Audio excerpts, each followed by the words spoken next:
இந்த 2 நாளா எல்லா இடத்துலயும் மோட்டார் பம்புகள் வைக்கப்பட்டிருக்கு. எங்கெல்லாம் மழைநீர் தேங்கி இருக்கோ உடனடியாக அதான் அந்த அகற்ற பணிகளில் ஈடுபட்டிருக்கிறாங்க. மக்களை என்ன லூசு நினைச்சிட்டு இருக்கீங்களா?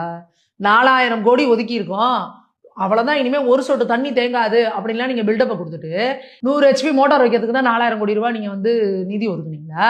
எதுக்கு 4000 கோடி ரூபாய் நிதி? எதுக்கு? அங்கங்க மோட்டர் செட்டு பம்பு செட்டு வைக்கிறதுக்கும் போட்டு வாங்கி விடுறதுக்கும் தான் 4000 கோடியா? இந்த 4000 கோடத்துல என்னென்ன பண்ணலாம்?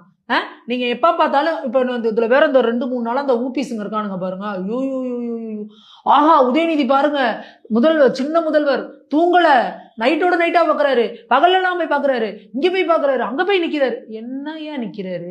எங்க போனாரு இவ்வளவு நாள்? வடிகால் பண்ணி எப்ப நீங்க பண்ணிருக்கணும்? மார்ச் ஏப்ரல்ல என்ன பண்ணிருந்தீங்க? இப்ப எனக்கு மத்தியானம் சாப்பாடு குடும்பத்துல எல்லாருக்கும் 1 மணிக்கு நான் சாப்பாடு போடணும்னா எத்தனை மணிக்கு நான் சமையல் ஆரம்பிக்கணும்? 11 மணிக்கு சமையல் ஆரம்பிக்கணும், அல்ல 12 மணிக்காவது நான் சமையல் ஆரம்பிக்கணும். 2 மணிக்கு நான் நின்றுகிட்டு இதோ பாருங்க நான் அடுப்படிக்கு சென்று விட்டேன், இதோ அடுப்பை பத்த வச்சுட்டேன், இந்த பாருங்க 3 மணி ஆச்சுன்னா செருப்பு கழட்டி அடிப்பாங்களா இல்லையா வீட்டுல இருக்கவங்க? இவ்வளவு நேரம் என்னத்தை கழட்டிக்கிட்டு இருந்தேன், எங்களுக்கு 2 மணிக்கு சோறு வேணும்னா நீங்க என்ன 2 மணிக்கு அடுப்பை பத்த வச்சுட்டு இருக்கீங்க?